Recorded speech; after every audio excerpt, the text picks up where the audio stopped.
excluded from my sister's wedding. I went on vacation. When the wedding fell apart, they all tried to reach me, but I had already turned off my phone, locked it in the hotel safe, and hiked out to the middle of nowhere, where the only sound was ice melting into a quiet stream. Iceland doesn't care if you're the forgotten daughter. It just exists, pure and ancient, like it knows what needs to fall away before something real can begin again. I'm Nicol, 30 years old, born in Connecticut but based in Seattle, where I work as a visual branding director for a boutique fashion house. Most people think the job is glamorous, and parts of it are, but it's mostly quiet. Intentional work studying how people feel when they see a color, a texture, a story told through thread. I've always loved things that speak softly but clearly. Maybe because I've never been the loud one in the room. That was always Gianna, my younger sister, by 2 years. She has the kind of magnetic energy that makes people lean in, even when she has nothing much to say. She's beautiful, spontaneous, dramatic, in a way that never gets called out, because it's so entertaining. Our parents, especially my mother, treated her like a delicate work of art, something to admire, protect, justify. I, on the other hand, was expected to be the frame that held everything together.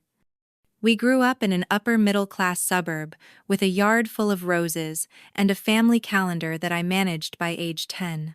I was the one who reminded Dad of dentist appointments, who helped Mom write Christmas cards, who cleaned up after Gianna's messes when she cried her way out of responsibility. It was always, "Nicol, just help her. Okay, she's going through a lot." That phrase never changed, even as we grew older. When she crashed her first car at 21, I helped her find a used Mini Cooper and paid the insurance. When she dropped out of her third job in New York because her manager was toxic, I let her stay on my couch for 6 weeks in Seattle, feeding her matcha lattes and resumes. She called me her rock. I let her. So when she called to say she was engaged to Elliot Braxton, I smiled into the phone even as something tightened behind my ribs. I'd met Elliot once, briefly. At a brunch, she insisted I attend when she was dating him for just under a month. Older than her by nearly 10 years. He ran some kind of wealth management firm and spoke with the overly smooth tone of someone used to being right. He pulled out her chair without asking if she needed help, ordered her mimosa for her, and spoke more to her Instagram followers than to the people at the table. I remember watching her laugh at his jokes with a kind of practiced glow, like she'd decided this was the character she wanted to play now. And when I asked later if she was happy, she brushed it off with a grin and said, "He's a serious man. Nicol, he makes me feel chosen." That word hit me harder than I expected. Chosen. I'd never thought of love like that before, like a limited offer you needed someone else to validate. But I didn't argue. I nodded, helped her design engagement cards, and started a shared Google Doc with wedding planning resources. I knew the role I was expected to play. She even asked me, formally, at a family dinner, to be her maid of honor. She gave me a velvet box with a bracelet engraved with my initials and hers, and for a brief moment, I believed we were rebuilding something. But a few weeks later, the tone shifted. Elliot's mother entered the picture with her country club connections and her clear vision for a refined ceremony. Suddenly, my spreadsheet suggestions were a bit casual. My dress ideas lacked edge, and my title as maid of honor became something. Eliza, sorry. Gianna needed to reconsider for logistical balance. I remember the brunch where she told me she brought along Lauren, her best friend from Pilates, who I barely knew. There was a rehearsed quality to the way she stirred her oat milk latte and said, "I know how busy your work gets, and I just think Lauren really understands the vibe I'm going for." I said nothing for a full minute, then asked, "So am I still in the wedding?" She blinked once, then smiled. "Of course, as a guest. I just want you to be able to relax and enjoy the day." That was the first time I felt something inside me, tilt not break, but shift out of place. I didn't cry in front of her. I paid for my drink. I hugged her goodbye, with the kind of restraint you save for strangers, and walked 3 blocks before I let the tears come. Not because I wasn't in the wedding, but because I had finally seen the line between us, and I was standing on the side no one looked at. I tried to rationalize it for the next few days, told myself it was just stress, that maybe Lauren really had been more involved, that weddings were chaotic and everyone got a little selfish. I even sent Gianna a text thanking her for being honest, saying I hoped the day would be everything she dreamed of, even if I wasn't part of the lineup. She responded with a single heart emoji. Not even words. Just a red heart. As if that made the cut less sharp. As if emoji love could stand in for real connection. I didn't answer. I couldn't. That night, I opened my laptop and stared at my work presentation for almost an hour before closing it again. I felt this ache in my chest. I couldn't explain to anyone. A kind of emotional jet lag, where I was still trying to catch up to the reality of how disposable I had become in my own family. When I told Clara, my best friend from college, she was furious on my behalf. She paced across my apartment, waving her glass of wine and listing every moment I had shown up for Gianna over the years. She reminded me of the time I skipped an industry conference to help Gianna after her breakup with the musician guy in L.A. Or how I'd driven 4 hours in the rain to drop off paperwork she forgot for an internship she never followed through on. And now you're just a guest, Clara said. Her voice tight. That's not a guest spot, Nicol. That's exile. The word sat heavy in the air. Exile. Like I'd been quietly voted off the island without ceremony. And somehow, the rest of the tribe expected me to smile and send a gift anyway. I didn't cry again. Not for a while. Instead, I did what I always did. I worked. I threw myself into client meetings, stayed late at the studio, polished campaign concepts, built pitch decks, told compelling stories for brands, while my own story frayed at the edges. I thought, maybe if I just made myself valuable somewhere, the emptiness would quiet. But it didn't. Not when I saw the wedding countdown posts on Instagram.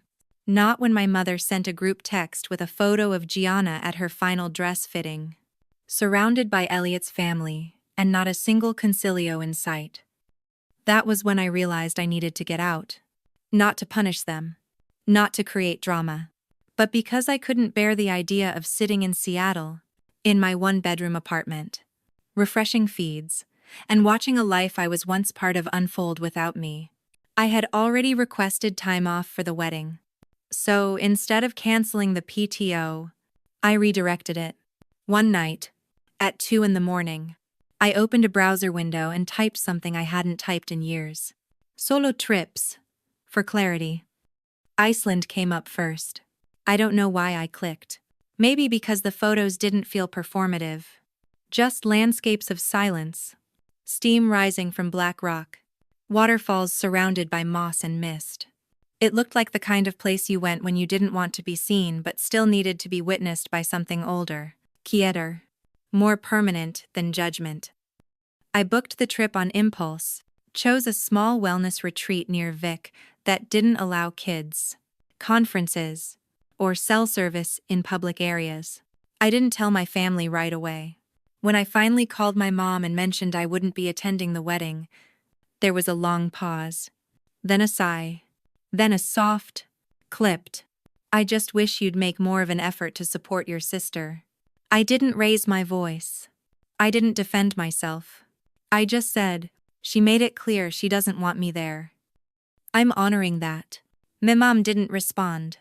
Maybe she was still trying to keep the illusion intact. That we were a perfect family. That my absence wouldn't be noticed. Or worse, that it would fall. The day I left for Iceland, I packed lightly but with intention. A notebook. My favorite scarf. A disposable camera instead of my phone. Clara drove me to the airport and hugged me tight at the curb. "Don't come back until you remember how valuable you are." she whispered. I nodded but didn't promise anything. Part of me still wasn't sure I was allowed to take up that kind of space. The flight was long, filled with quiet people bundled in sweaters. The kind of passengers who don't ask questions or make small talk. I watched the map as the plane crossed into daylight, then dipped into early morning again. When we landed, the air outside was sharp and clean, like it had never been used. The driver who picked me up didn't ask where I was from. He just nodded, pointed to the mountains, and said, "It's quieter there. You'll sleep well." I did sleep, and for the first time in months, I didn't dream about being left out. I dreamed of cold rivers and fire under ice. I dreamed of silence that didn't feel like punishment. I dreamed of a version of me that wasn't always the reliable one. The fixer. The background support. Just a woman. Just herself.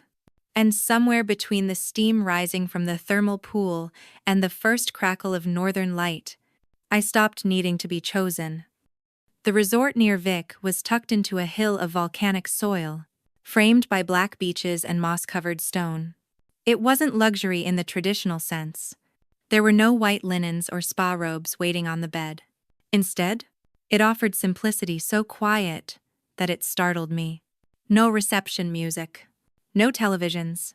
No emails waiting.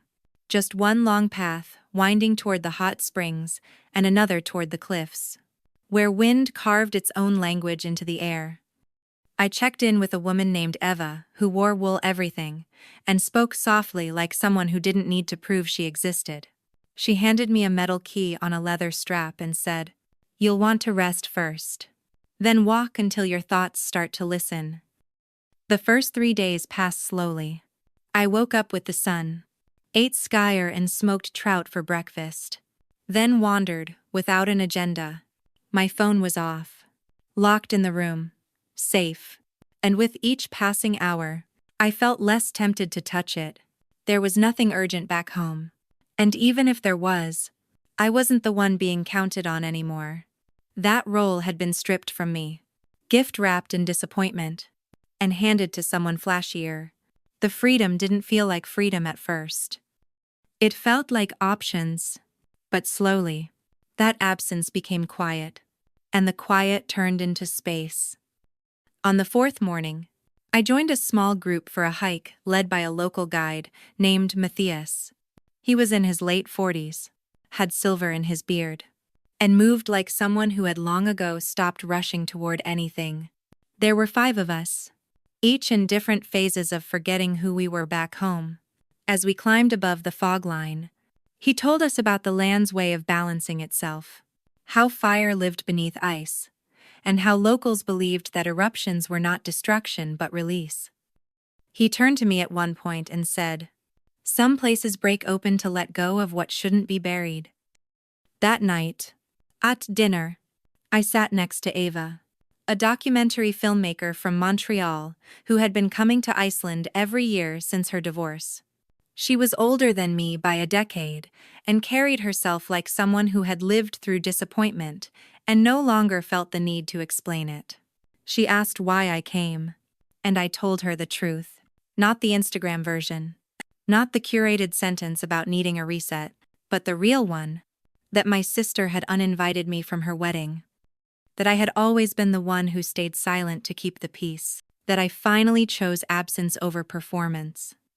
Ava didn't react with pity. She didn't even blink. She poured more tea into my cup and said, "There's nothing more dangerous than being useful to people who never plan to nourish you." Her words hit something raw and unspoken. I didn't respond right away, but my throat tightened like it wanted to. She reached into her coat and handed me a small notebook, the kind with rough paper and no lines.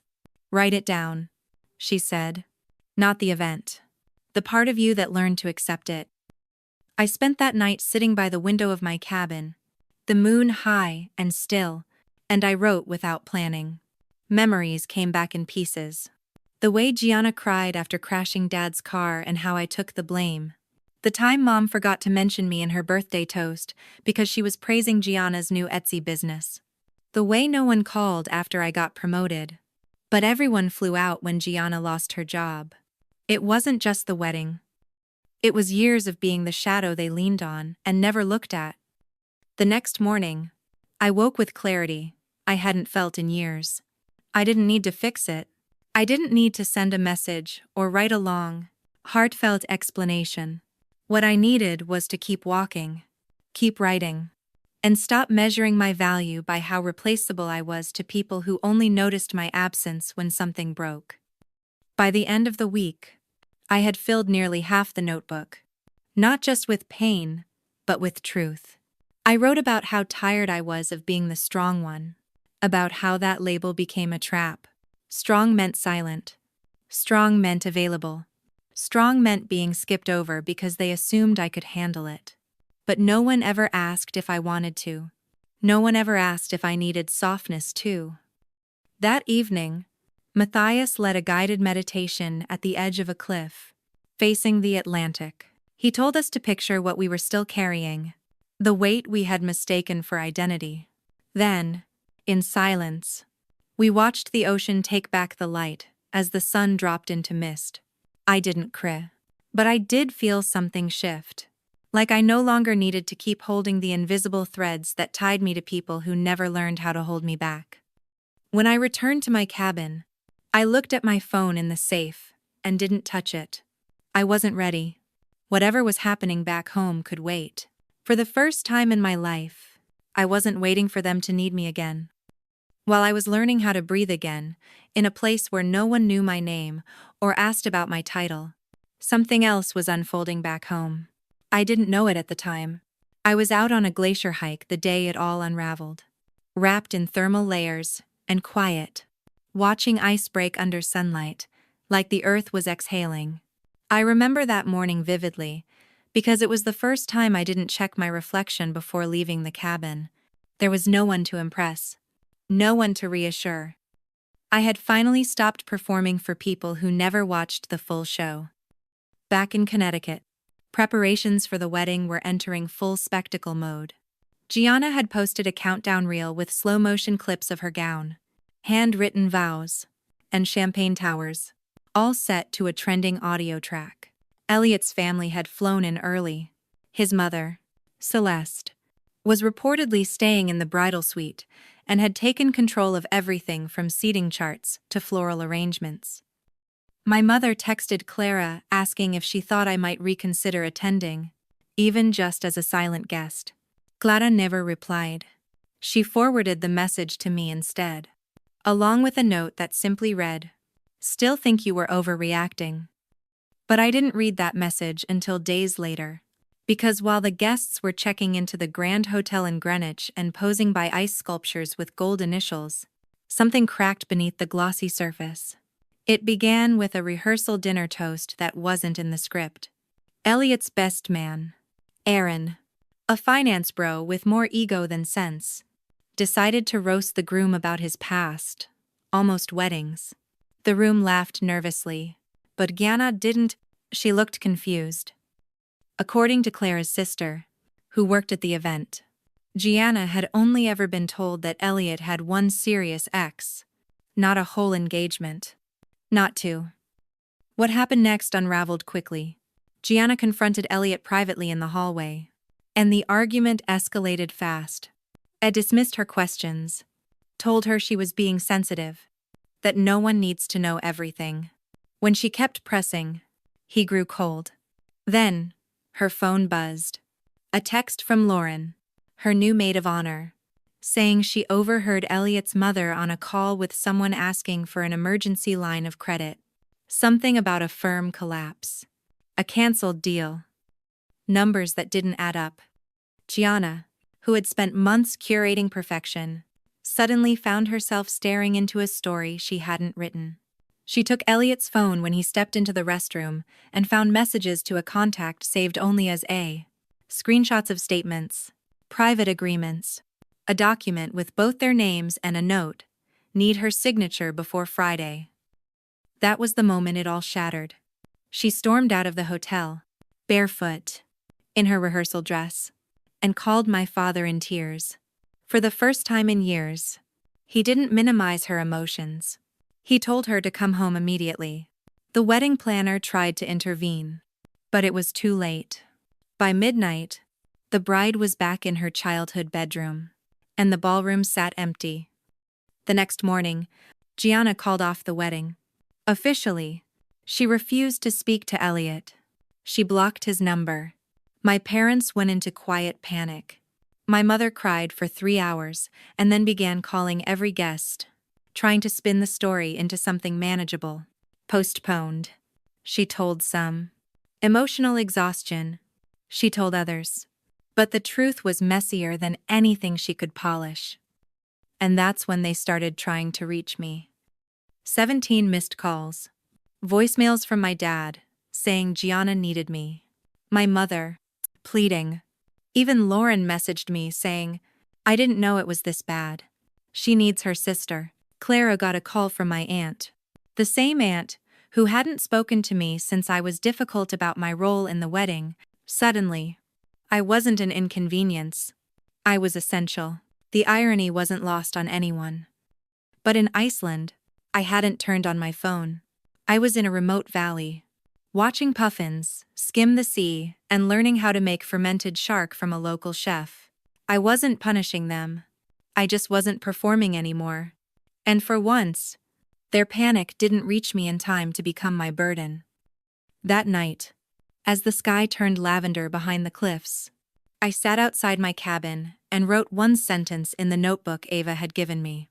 Sometimes, being excluded is the best protection you never asked for. I didn't know what was waiting in my inbox. I didn't know that Gianna's wedding dress was still hanging in a suite she had abandoned. All I knew was that I felt light. Lighter than I had in years. Not because they failed, but because I didn't have to fix it. When I finally turned my phone back on, it vibrated for 3 straight minutes. Missed calls, voicemails, texts stacked like bricks against a door. I wasn't sure I wanted to reopen. It was late afternoon in Reykjavik, and I was sitting alone in a quiet cafe near the harbor, sipping coffee that tasted like earth and smoke.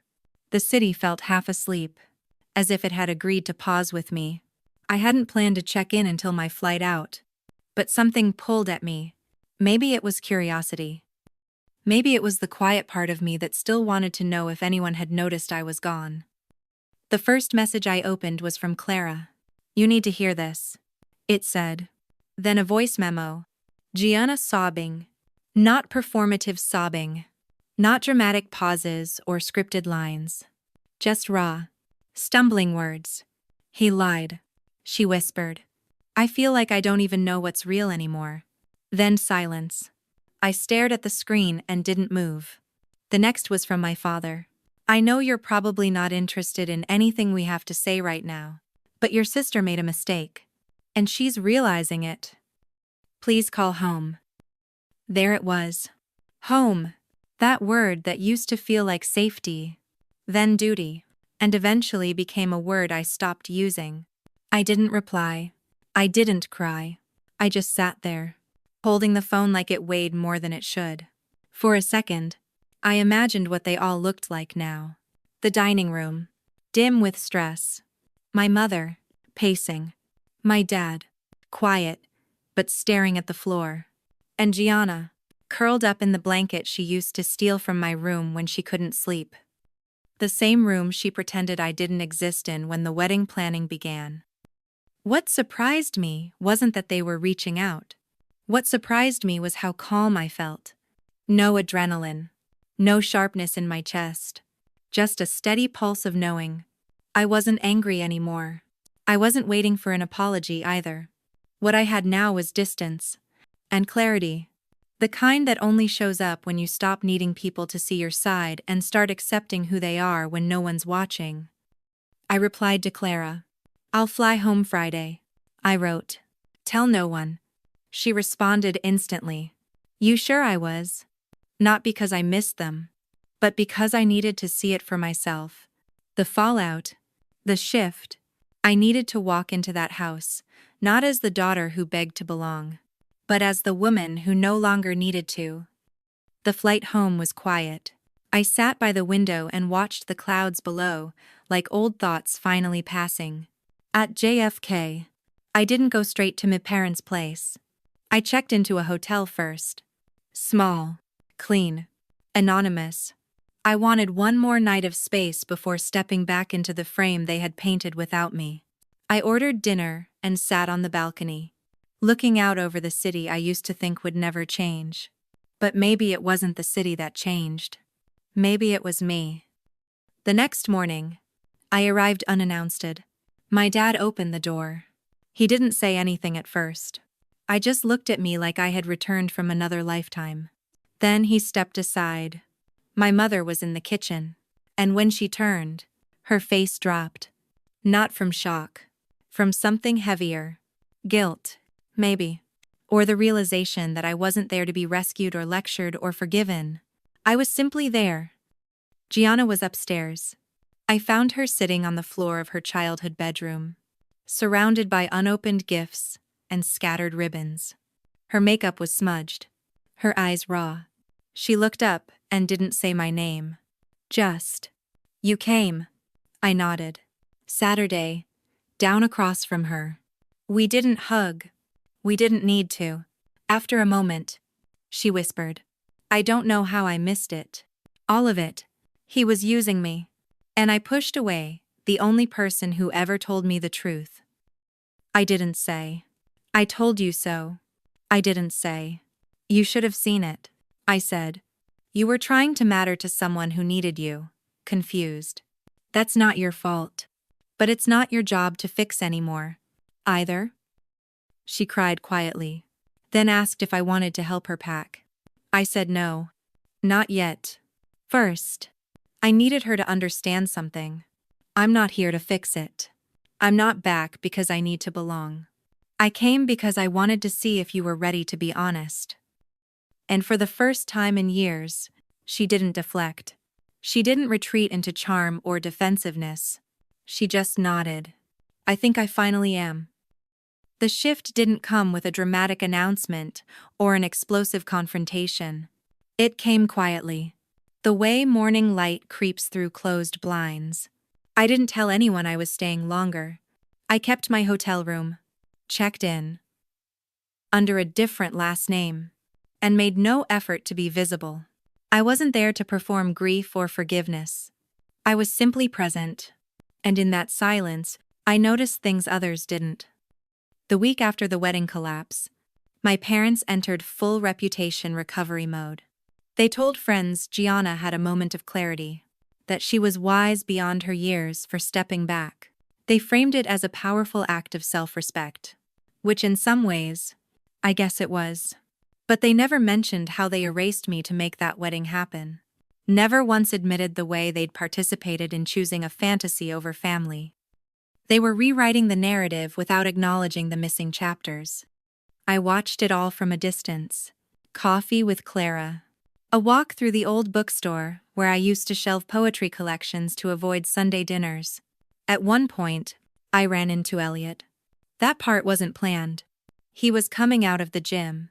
Still smug. Still curated. He recognized me immediately, but took a beat before speaking. Like he was calculating which version of me he needed to address. "You know, I always wondered why you never liked me," he said, half laughing like we were characters in a rom-com. I didn't answer. I just stared at him long enough to make him uncomfortable. Then I said, "Sometimes people don't like you because they see you clearly. That's all." He tried to say something else, but I walked away before he could bode. I wasn't interested in a performance. I wasn't interested in closure either. Closure assumes both parties are equally accountable. But some people are just exits, not doors. The real moment of shift came a few days later, when Gianna asked me to come with her to return some of the wedding gifts. We went to the apartment she was supposed to move into with Elliot. The lease was in both their names, but most of the furniture had been delivered in her name only. The place was beautiful in a cold, lifeless way. Everything expensive. Nothing personal. Like a magazine spread, no one lived in. While she boxed up towels and crystal stemware, she told me she'd found out Elliot had been using her credit to fund a startup that didn't exist. The LLC was a shell. The projected income was fabricated, and the documents. They only looked official because he'd used her father's notary seal without permission. I asked her if she was going to press charges. She shook her head. I think this silence will hurt more, she said. He thrives on attention. I'm taking everything and leaving him nothing to explain. It wasn't revenge. It was removal. A quiet, complete erasure of access.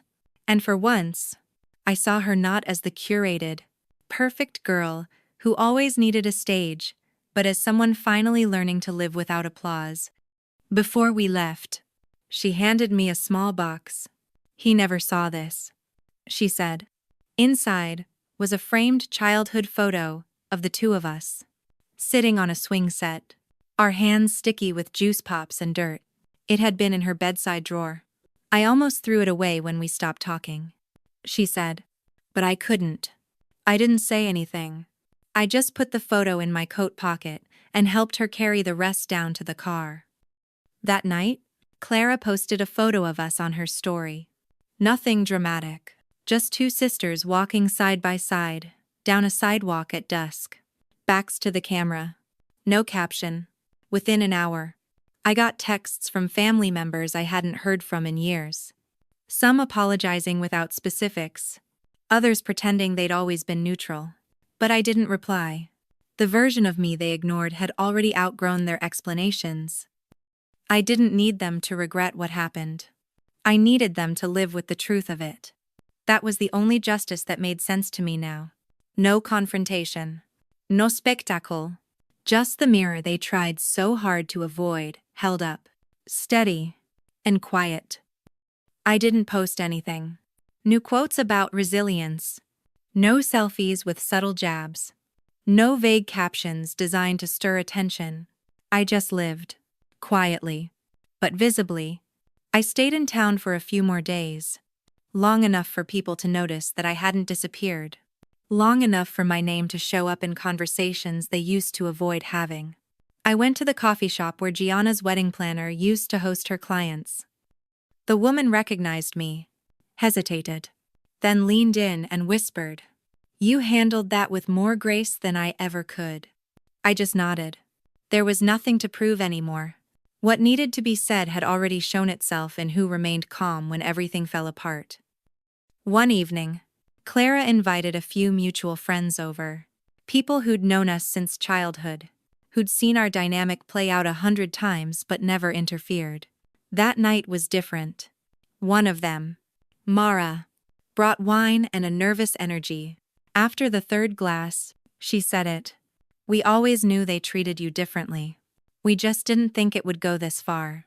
I didn't ask what this far meant. I didn't need to. Sometimes, watching others finally say, "What you've lived with in silence is enough." It doesn't undo anything, but it loosens something that's been wound tight for too long. The air in the room shifted. It wasn't pity. It was clarity. And it felt clean. Meanwhile, my parents kept up the performance. Photos of charity brunches. Proud family moments that conspicuously left me out. A few of their friends reached out directly, saying they were confused. "Weren't you supposed to be the maid of honor?" one asked in a comment that got quietly deleted minutes later. That was the thing about silence. It makes people uncomfortable when they expect a show. When you don't offer your version, they start looking for it elsewhere. And sometimes, the absence speaks louder than any reply. Gianna texted me that week. "A simple message. I think I'm starting to see what you meant about them." I didn't answer right away. I let it sit. Let her sit. It wasn't about withholding forgiveness.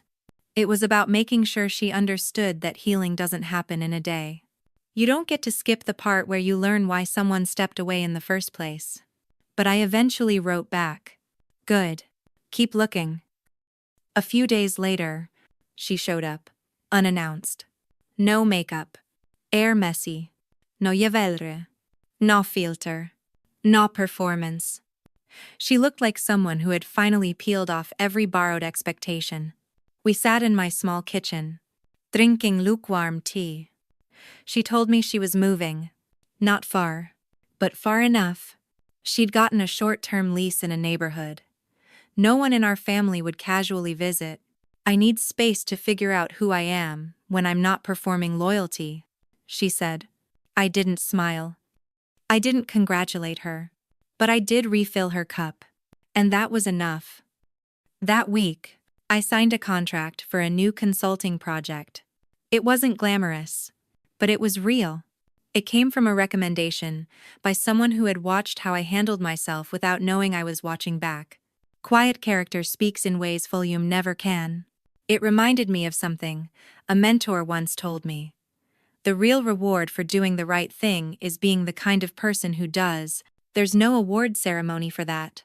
No Instagram post that captures the feeling. But it's solid. It builds you. Quietly.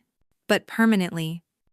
On my last night in town, I walked by the hotel where the wedding was supposed to be. The lights were dim. The ballroom empty. I stood outside for a moment. Then kept walking. No dramatic pause. No imagined monologue. Just air. Steady and cold. Across the street, a couple argued over parking. Real life. Continuing. That's all it ever does. When I boarded the train the next morning, I didn't feel triumphant. I felt anchored. There's a difference. Triumph is noisy. Anchoring is still. And after everything, stillness was what I had been seeking all along. After I left town, I didn't share photos from my vacation. No palm trees. No drinks with little umbrellas. No staged smiles meant to subtly mock what I'd been excluded from. I didn't need to.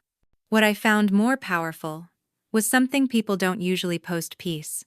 It was in the way I started waking up without that tightness in my chest. In the way I stopped rehearsing conversations that would never happen.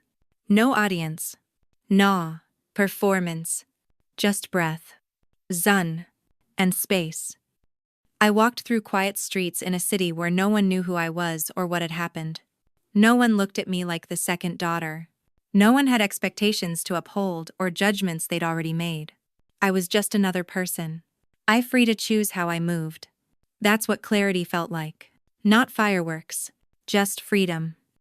I read books. I had been too distracted to finish. I ate food slowly. Savoring, instead of swallowing. I wrote things I didn't plan to publish. Some mornings I watched the ocean and imagined all the noise back home slowly dissolving into the horizon. It didn't need to be erased. It just didn't belong in this chapter. At some point, I stopped checking their pages.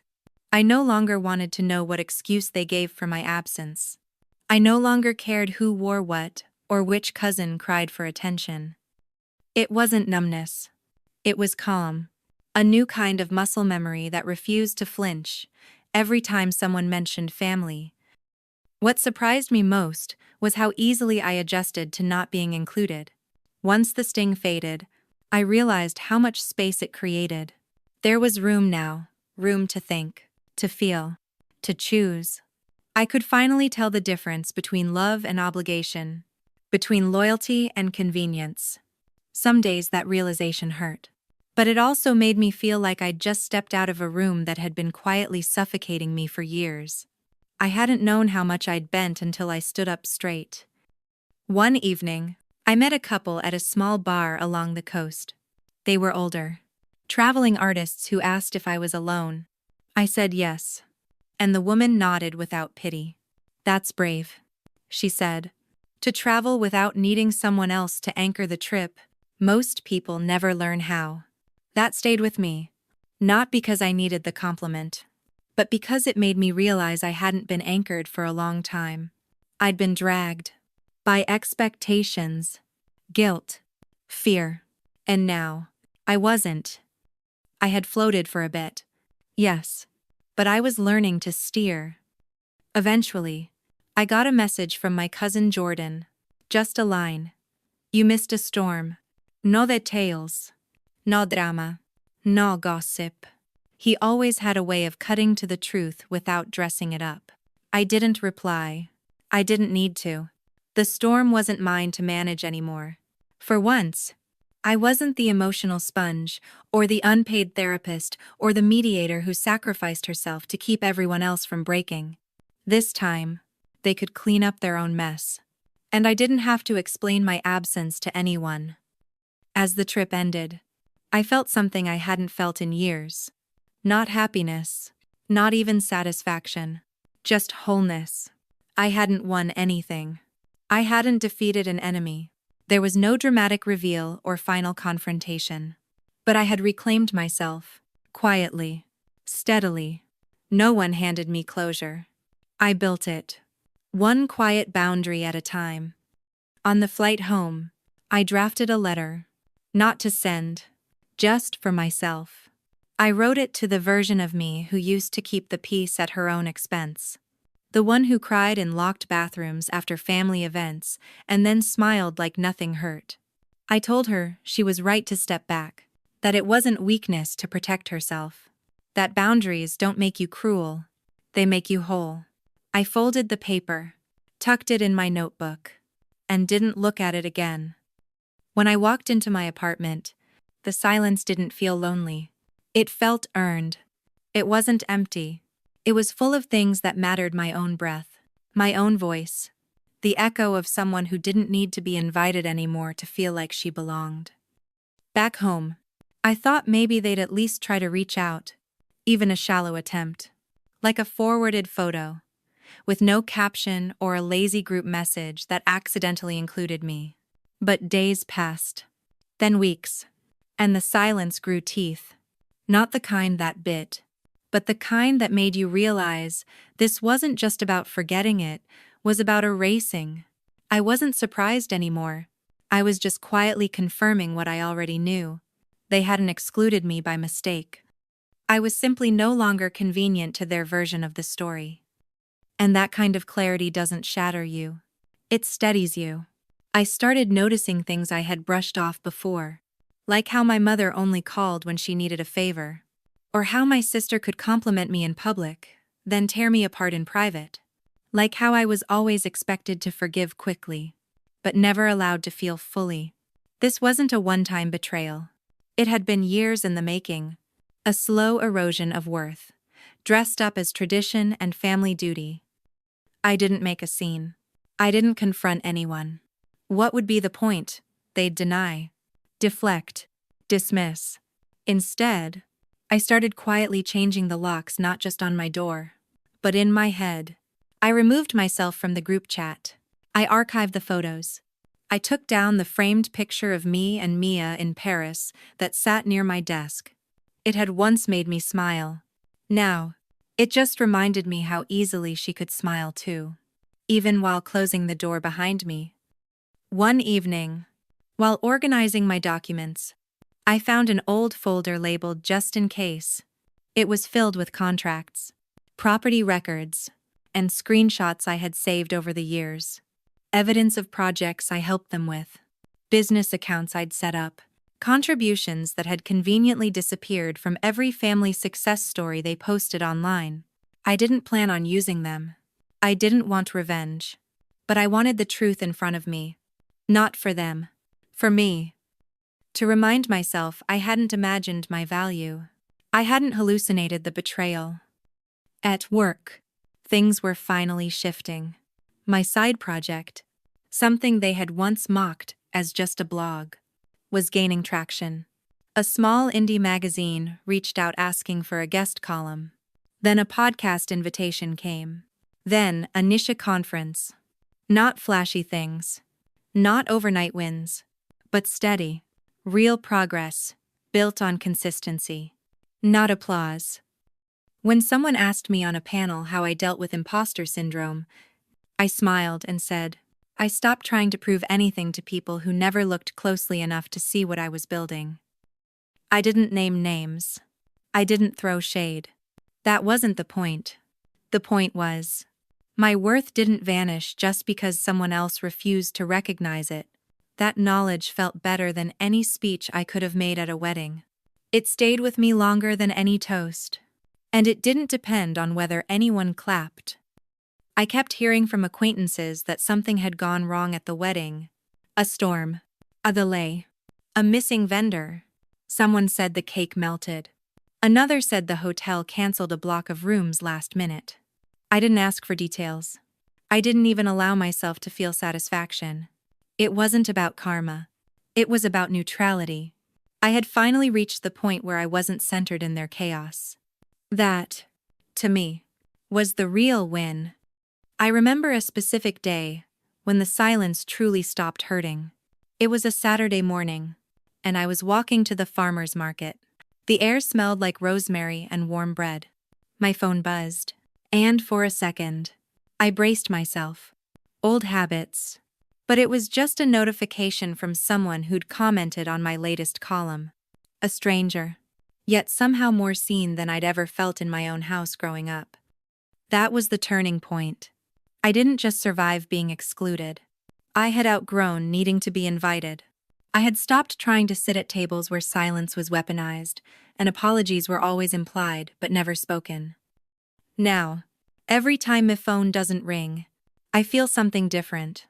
Not pain, not fear, just freedom. The kind that isn't loud or cinematic. The kind that lets you sleep peacefully, answer only what feels right, and never again beg to be chosen. The hardest part wasn't being excluded from the wedding. It wasn't even the silence after. When no one checked in or asked how I felt. The hardest part was realizing they never expected me to walk away without making a scene. They assumed I'd show up eventually. Play my role. Laugh at the jokes that stung. Stand quietly in the background, like always. What unsettled them wasn't my absence. It was my peace.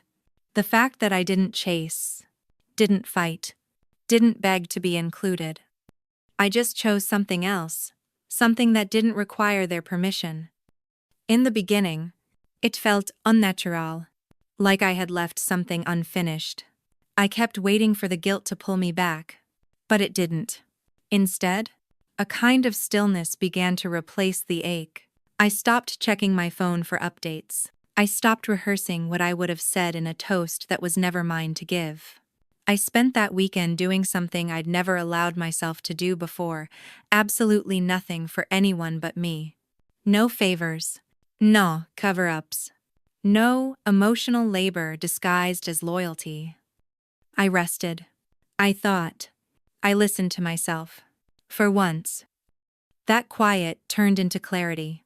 I realized how many years I had bent over backward to stay in rooms that only made me feel smaller.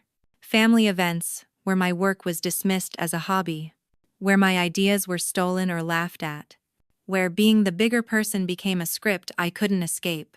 They never said it directly, but the message was clear. I was useful when I was silent, and they counted on that silence to keep the family functioning. But silence is a funny thing. It can either shrink you, or it can protect you. This time, it did the latter.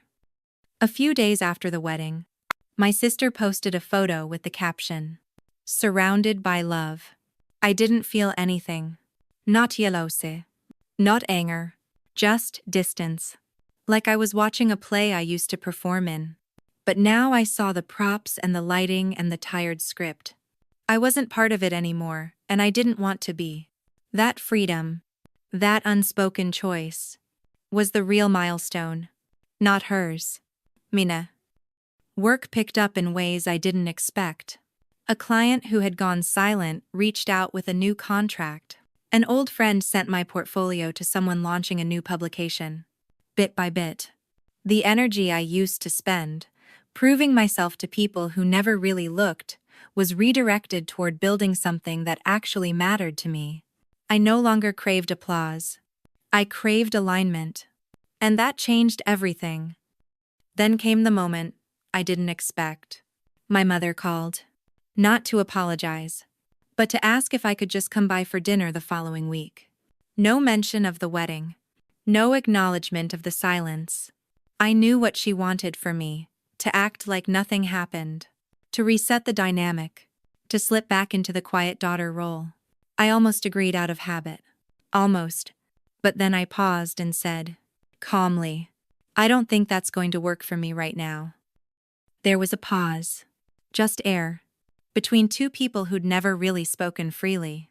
And for once, I didn't fill it. I let it hang. She said, "Okay," and we hung up. That was it. No fight. No breakdown. Just a clear line drawn in a soft, firm voice. I didn't need revenge. I didn't need recognition. I just needed to stop pretending that what they gave was love when so much of it was performance. In the weeks that followed, I noticed something strange. I started sleeping better. I started waking up without dread. I smiled more, but not to prove anything, just because the weight was gone. And that's when I understood something I wish I'd known years ago. Peace doesn't always come with closure. Sometimes, it just comes when you stop needing answers from people who never respected the question. I wasn't angry anymore. I wasn't even hurt. I was free. And that freedom wasn't loud or glamorous. It didn't need a post, or a quote, or a side-by-side comparison. It was private, powerful, mine. Quiet wins don't get applause, but they last longer. They reshape your entire life without anyone else needing to know. So I didn't go to the wedding. I didn't send a gift. I didn't write a dramatic post. I chose myself, silently, completely. And in doing that, I learned the difference between being included and being respected. Sometimes, the best kind of power is the kind no one sees coming. Have you ever stepped back from family drama and found strength in the silence? Let me know in the comments. Your story might inspire someone else to finally choose peace.